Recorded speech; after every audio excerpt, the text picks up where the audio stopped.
Wabarakatuh sahabat Kis, selamat malam semuanya. Program Sentuhan Kolbu kembali hadir bersama ruang dengar Anda di edisi Kamis 19 Desember 2024 dari pukul 20 sahabat Kis sampai nanti jelang pukul 22 waktu Indonesia Barat. Kita sudah bersama Ustadz kita sahabat Kis, Ustadz Martua dari Munte SPD. Nah, untuk program Sentuhan Kolbu ini sahabat Kis, kita akan bersama ruang dengar Anda dengan tema Khasiatul Insan atau ciri khas manusia. Nah, untuk sahabat Kis yang ingin bertanya seputar tema kita ataupun seputar dengan pertanyaan agama Islam, silakan sahabat Kis bertanya di 0812625166 dan bisa juga langsung berkomentar laman Facebook kita di Kis FM pada Masjid Puan. Dan tanpa berlama-lama sahabat Kis, kita langsung saja. Assalamualaikum Ustaz. Waalaikumsalam warahmatullahi wabarakatuh. Selamat malam dan ya sahabat Kis, Ustaz sehat Ustaz? Alhamdulillah sehat. Alhamdulillah. Semoga kita semuanya sahabat Kis sehat dan dalam lindungan Allah Subhanahu wa taala. Dan sebelumnya tanpa memperpanjang lagi sahabat Kis, langsung saja kita ke tausiah yang sudah disiapkan oleh Al-Ustaz kita. Baik Ustaz, silahkan dengan tausiahnya. Ya, terima kasih Mbak Alisa. Assalamualaikum warahmatullahi wabarakatuh. Waalaikumsalam warahmatullahi wabarakatuh. Alhamdulillahi rabbil alamin. Wabihi nasta'in ala umur dunya waddin wa ala alihi wa sahbihi ajma'in. Subhanaka la ilma lana illa ma 'allamtana innaka antal alimul hakim. Rabbi shrah li sadri wa yassir li amri wahlul 'uqdatam min lisani yafqahu qawli. Wa qala ta'ala fil Qur'anil Karim, A'udzu billahi minasyaitonir rajim. Bismillahirrahmanirrahim. Wa ma arsalnaka illa rahmatan lil alamin. Wa qala ta'ala fi ayatil ukhra, ya ayyuhalladzina amanu la taqrabus sholata wa antum sukara hatta ta'lamu. Shadaqallahul adzim. Segala puji bagi Allah Subhanahu wa taala yang masih memberikan kita semua rasa syukur, rasa iman, kasih sayang di dalam hati kita, yang karenanya, karena rahmat Allah, karena kasih sayang Allah, kita semua bisa bertemu kembali di udara pada malam hari ini, yaitu dalam program Sentuhan Kolbu dengan tema kita yaitu Khasiatul Insan, sebagaimana yang tadi disampaikan oleh Mbak Announcer yaitu Mbak Alisa. Maka temanya adalah seputar ciri khas manusia. Mudah-mudahan seluruh pendengar daripada Sentuhan Kolbu yang dirahmati Allah Subhanahu wa taala dimanapun berada, senantiasa berada dalam kesehatan dan dalam lindungan daripada Allah Subhanahu wa taala tanpa kurang satu apapun.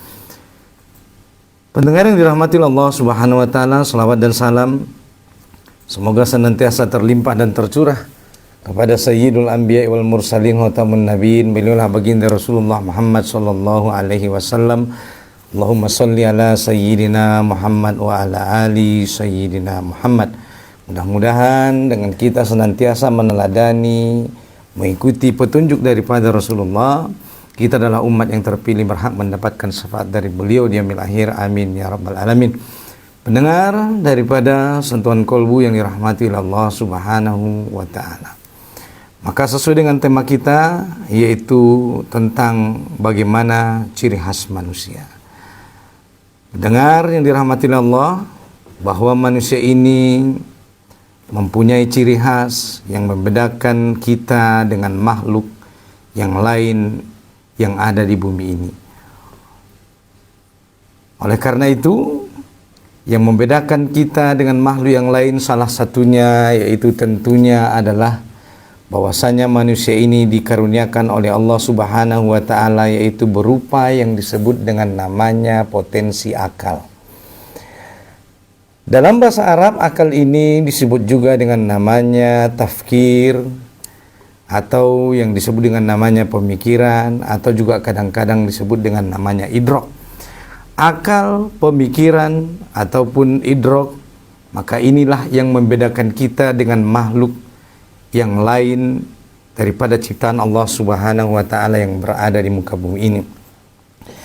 Maka sahabat Sentuhan Kolbu yang dirahmati Allah Subhanahu wa taala, akal adalah mempunyai peranan yang amat penting bagi kehidupan manusia, terutama bagi hamba Allah Subhanahu wa Ta'ala, di mana syariat Islam menjadikan bahwa akal adalah salah satu syarat bagi seseorang untuk berlakunya hukum syariat, di mana bagi seorang hamba yang sudah balik dewasa berakal, maka berlakulah baginya syariat Allah Subhanahu wa Ta'ala, berlakulah kewajiban baginya sebagaimana apa yang diperdukan oleh Allah dan Rasulnya. Sebagai contoh misalnya kewajiban sholat, kewajiban zakat, kewajiban puasa pada bulan Ramadan, kemudian juga kewajiban diantaranya yaitu menutup aurat bagi laki-laki dan perempuan. Dan salah satu daripada fungsi akal ini yaitu bagaimana agar akal ini menjadi berguna bagi manusia dalam memahami kehidupan ini, dalam memahami ayat-ayat Allah Subhanahu wa Ta'ala. Karena betapa banyak ayat-ayat Allah Subhanahu wa Ta'ala di dalam Al-Quran yang memerintahkan kita untuk menggunakan akal pikiran kita, Mbak Alisa ya. Jadi banyak ayat Allah seperti misalnya bunyinya afala ta'qilun, tidakkah kamu berfikir, fa'tabiru ya ulil albab, renungkanlah bagi orang-orang yang wahai yang mempunyai akal, dan berbagai macam ayat Allah Subhanahu wa Ta'ala yang banyak di Quran yang menyuruh kita manusia sebagai hamba Allah untuk banyak menggunakan akal kita dalam memahami ayat-ayat Allah Subhanahu wa Ta'ala, dalam memahami perintah Allah Subhanahu wa Ta'ala. Salah satu diantaranya misalnya sebagaimana Allah mengatakan dalam Al-Quran, yaitu di surah An-Nisa ayat 43 tadi yang kita bacakan, bahwa Allah Subhanahu wa Ta'ala mengatakan, ya ayyuhalladzina amanu la taqrabus sholata wa antum sukara hatta ta'lamu ma taqulun. Yang artinya, wahai orang yang beriman, janganlah kamu mendekati sholat ketika kamu dalam keadaan mabuk sampai kamu sadar apa yang kamu ucapkan. Yang artinya, sahabat, sentuhan kolbu yang dirahmati Allah Subhanahu wa Ta'ala, bahwa kesadaran atau adanya akal bagi seseorang adalah menjadikan bahwa syarat dia bisa melaksanakan apa yang diperintahkan oleh Allah Subhanahu wa Ta'ala, dan menjadi syarat baginya sebagaimana tadi kita sebutkan berlaku baginya hukum dan kewajiban yang diperintahkan oleh Allah dan Rasulnya. Sebagaimana dalam ayat ini, dalam surah An-Nisa ayat 43, seseorang dilarang untuk melaksanakan sholat apabila hilang kesadarannya, apabila hilang akalnya, dikarenakan misalnya dia diakibatkan oleh mabuk, baik itu mabuk misalnya dikarenakan minum-minuman keras, atau mabuk yang dikarenakan misalnya mabuk laut atau mabuk udara begitu ya. Karena itu juga kadang-kadang bisa juga mungkin kalau mabuknya berat, itu bisa membuat seseorang tidak sadar akan apa yang dia ucapkan. Dan di dalam ayat itu Allah jelas melarang bagi orang untuk melaksanakan sholat yang dia tidak sadar apa yang dia ucapkan. Artinya kesadaran akal ini menjadi sangat penting bagi hamba Allah Subhanahu wa Ta'ala, dan Islam sebagai syariat yang Allah turunkan sangat menjaga yang namanya akal.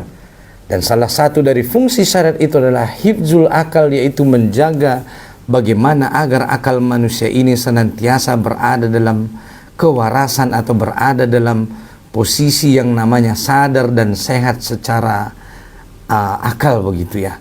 Karena kalau seseorang tidak sehat secara akal, maka tidak berlaku hukum baginya.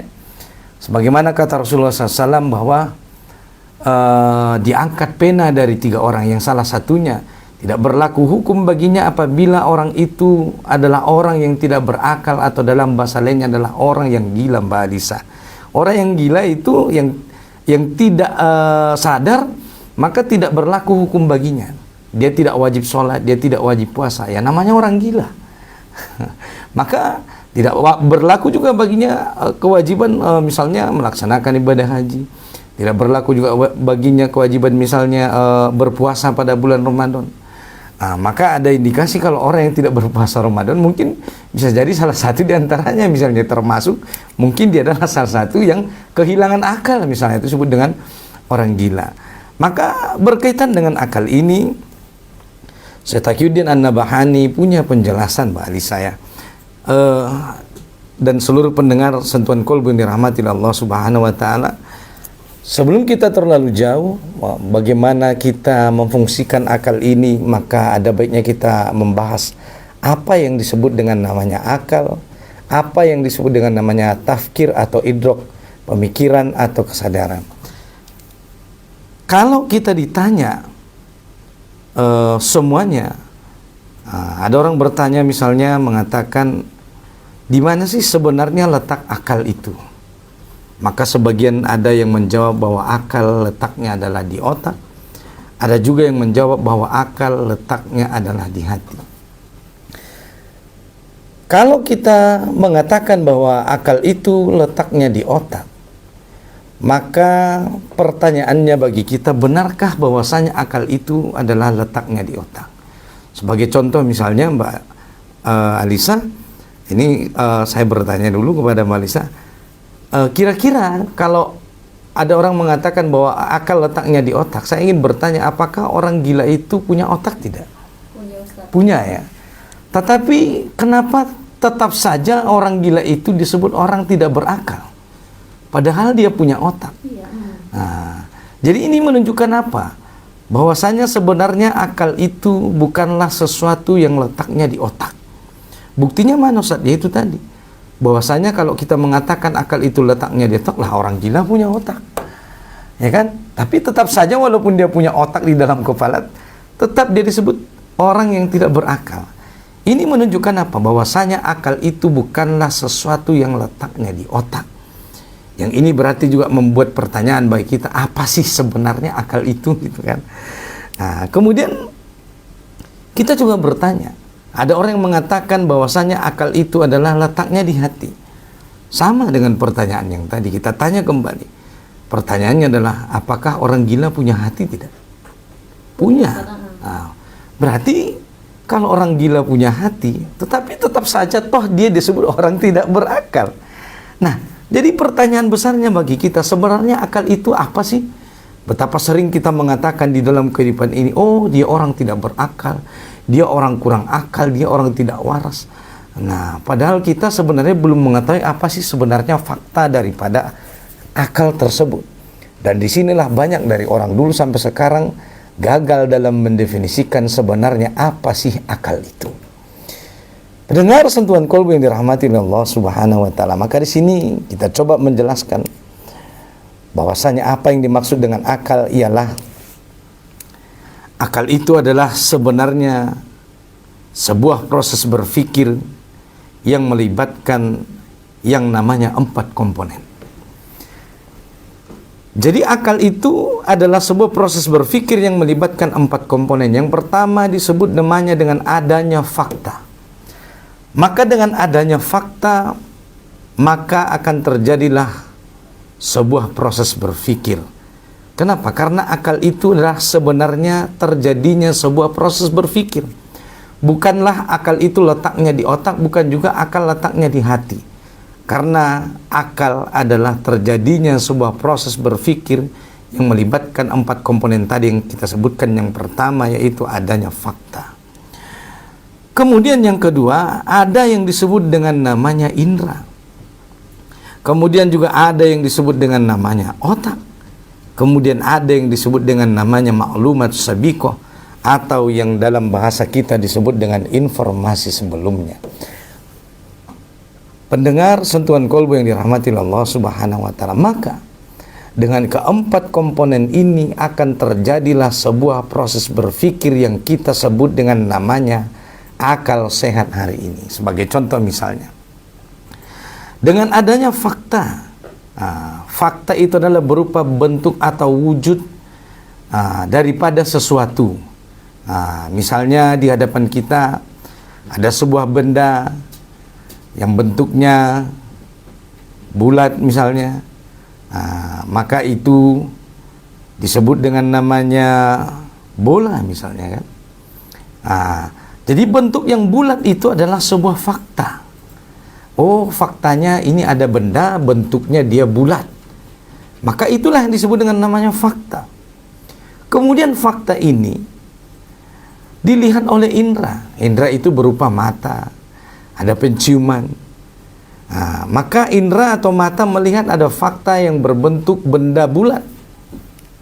Kemudian dari fakta menuju indera, dan setelah indera melihat daripada fakta tersebut, setelah itu diproses yang di dalam sebuah namanya yang bernama otak yang berada di dalam kepala manusia. Kemudian setelah fakta, indera, otak, kemudian ada disebut dengan namanya maklumat sabiko atau informasi sebelumnya. Sehingga begitu kita melihat fakta itu yang dilihat oleh indera dan diproses di dalam otak, dan kita sudah mengetahui bahwa sebelumnya kalau benda bulat yang seperti itu yang bisa ditendang ke sana kemari disebut dengan namanya bola. Maka begitu kita melihat benda bulat tersebut, pasti kita akan mengatakan, oh itu bola. Kenapa? Karena sesuai dengan fakta dan informasi sebelumnya yang kita terima. Tidak akan mungkin ada orang yang mengatakan bola yang ditendang ke sana kemari itu adalah sebuah donat. Kenapa? Karena memang faktanya dia bukan donat.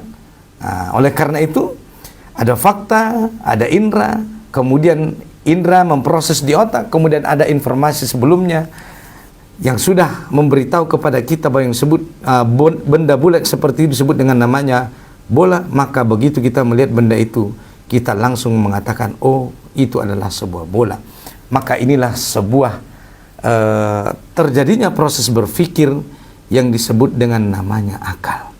Oleh karena itu, orang yang berakal sesungguhnya maknanya adalah orang yang di dalam dirinya masih terjadi sebuah proses berpikir yang dia bisa membedakan mana yang baik, mana yang buruk, mana yang bulat, mana yang lonjong, mana yang petak. Kenapa orang gila tadi disebut orang tidak berakal? Ya, karena pendengar yang dirahmati Allah, orang gila tadi sudah tidak bisa membedakan mana yang baik, mana yang buruk, mana yang kotor, mana yang bersih. Sehingga kita bisa melihat misalnya, mohon maaf, orang gila tersebut, orang yang tidak berakal tersebut di jalan-jalan memakai pakaian yang compang-camping, dia mau memakan makanan yang tidak bersih. Kenapa? Karena sudah tidak terjadi lagi yang namanya proses berpikir di dalam dirinya. Makanya dia disebut orang yang tidak berakal. Maka akal yang sesungguhnya adalah yaitu terjadinya sebuah proses berpikir di dalam diri manusia. Maka selama terjadi proses berpikir di dalam diri manusia, dia bisa membedakan mana baik, mana buruk, mana bersih, mana kotor, maka dia adalah disebut sebagai orang yang waras dan sebagai orang yang berakal. Jadi fakta umum atau pendapat umum yang mengatakan bahwa akal letaknya di otak adalah pendapat yang salah, dan sudah kita buktikan bahwa ternyata sebenarnya bahwa yang dimaksud dengan akal adalah terjadinya sebuah proses berpikir yang melibatkan 4 komponen. Yang pertama ada fakta, ada indera, kemudian ada otak, kemudian ada informasi sebelumnya. Maka dengan begitu terjadilah sebuah proses berpikir di dalam diri seorang manusia. Sama dulu Mbak Alisa dan pendengar yang dirahmati Allah, dulu ketika kita SD, kita belum mengetahui apa-apa, belum diajarkan sesuatu apapun, ya kan tentu kita tidak terjadi sebuah proses berpikir Mbak Alisa. Paling kita hanya bisa meraba dan mengindra sebuah benda tanpa kita tahu apa nama dari sebuah benda itu. Tetapi begitu kita punya yang keempat ini yang disebut dengan namanya maklumat sabiko atau informasi sebelumnya, kita diberitahu bahwa yang begini namanya adalah gelas, yang begini adalah namanya mikrofon, yang begini adalah namanya sandal, dan indera kita melihat fakta itu, dan fakta itu diproses di dalam otak, dan kita punya informasi sebelumnya bahwa benar yang dinamakan seperti ini adalah gelas, benar bahwa yang dinamakan seperti ini adalah bola. Maka terjadilah sebuah proses berpikir sebagaimana tadi kita sebutkan dulu ketika kita SD. Kita nggak tahu membedakan mana angka 1, mana angka 2, mana angka 3, mana angka 4, mana angka 0. Dari mana kita tahu bahwa itu angka 0, angka 1, angka 2, angka 3, angka 4? Karena sebelumnya kita sudah mempunyai yang disebut dengan namanya maklumat sabiko atau informasi sebelumnya. Bahwa diajarkan kepada kita yang kalau dia bulat namanya angka 0. Kalau dia bentuknya berdiri, lurus disebut dengan namanya angka 1 dan seterusnya. Nah, tentunya kita tahu itu semua karena kita mempunyai dengan namanya maklumat sabiko. Dan dengan keempat komponen ini, insya Allah terjadilah sebuah proses berpikir di dalam kehidupan manusia.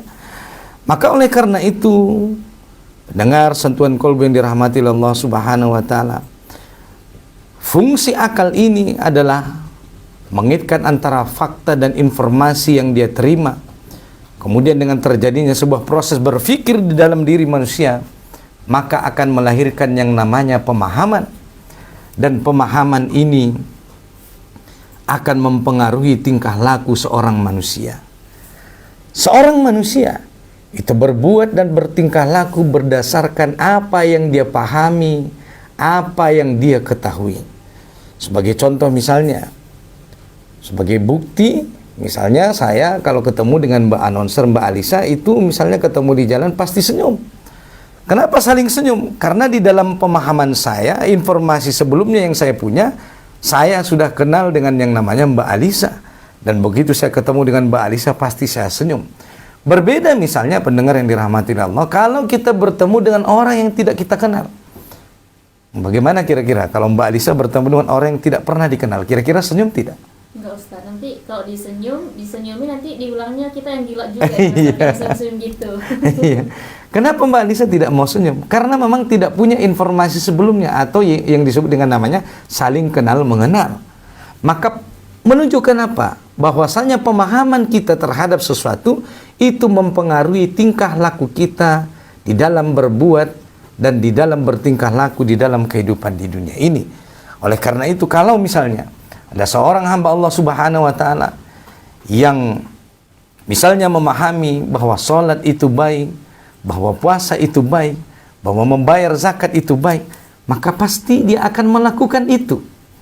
Sebaliknya juga misalnya kalau ada orang yang tidak mau sholat, dia tidak mau puasa, dia tidak mau membayar zakat, mungkin di dalam pemahamannya dia tidak paham apa sebenarnya makna daripada sesungguhnya pentingnya membayar zakat, pentingnya melaksanakan kewajiban ibadah puasa, pentingnya melaksanakan ibadah sholat, pentingnya melaksanakan ibadah yang namanya menutup aurat.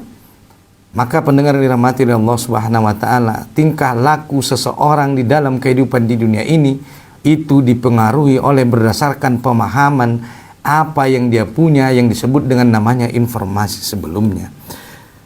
Oleh karena itu, kalau kita mau mempengaruhi seseorang, maka yang harus kita lakukan dari ingin merubah seseorang dari yang tidak baik menjadi baik, maka harus dirubah dulu pola pemahamannya, harus dirubah dulu pola pikirnya.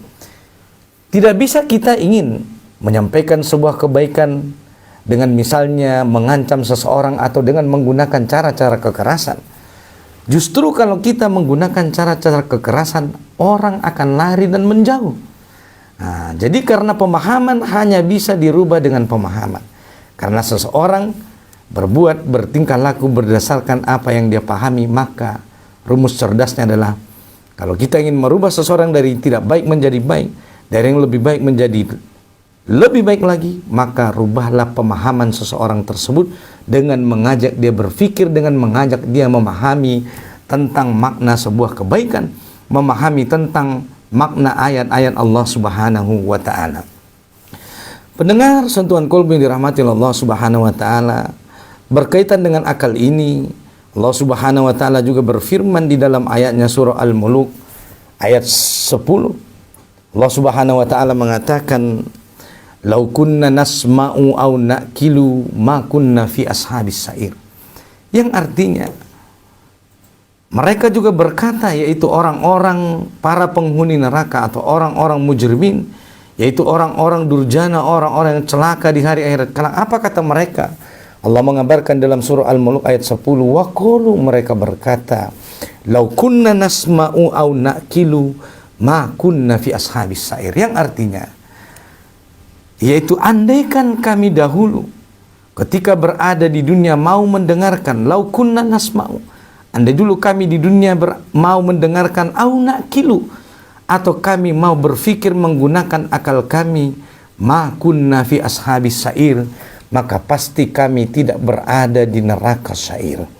Oleh karena itu, pendengar yang dirahmati Allah Subhanahu wa taala, para penghuni neraka kelak di hari akhirat, mereka menyesal telah berada di neraka. Kenapa? Karena dulu ketika mereka berada di dunia, mereka tidak mau menggunakan akal mereka, memahami ayat-ayat Allah Subhanahu wa taala, memahami perintah daripada Rasulullah sallallahu alaihi wasallam yang menyebabkan mereka memasuki neraka Allah Subhanahu wa taala.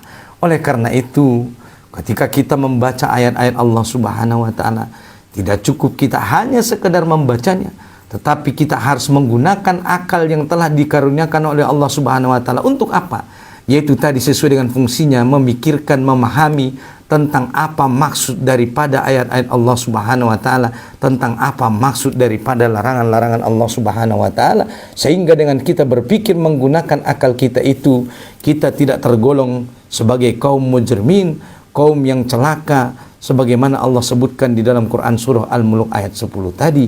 Sehingga pendengar sentuhan kolbu yang dirahmati Allah Subhanahu wa taala, dengan memfungsikan akal dalam memahami ayat-ayat Allah Subhanahu wa taala, dalam memahami perintah daripada Rasulullah SAW, itu akan menjadikan kita selamat daripada kerugian yang amat besar, yaitu kerugian berada di neraka Allah Subhanahu wa taala, sebagaimana penyesalan daripada orang-orang yang tidak mau ketika dulu mereka berada di dunia memahami ayat-ayat Allah Subhanahu wa taala.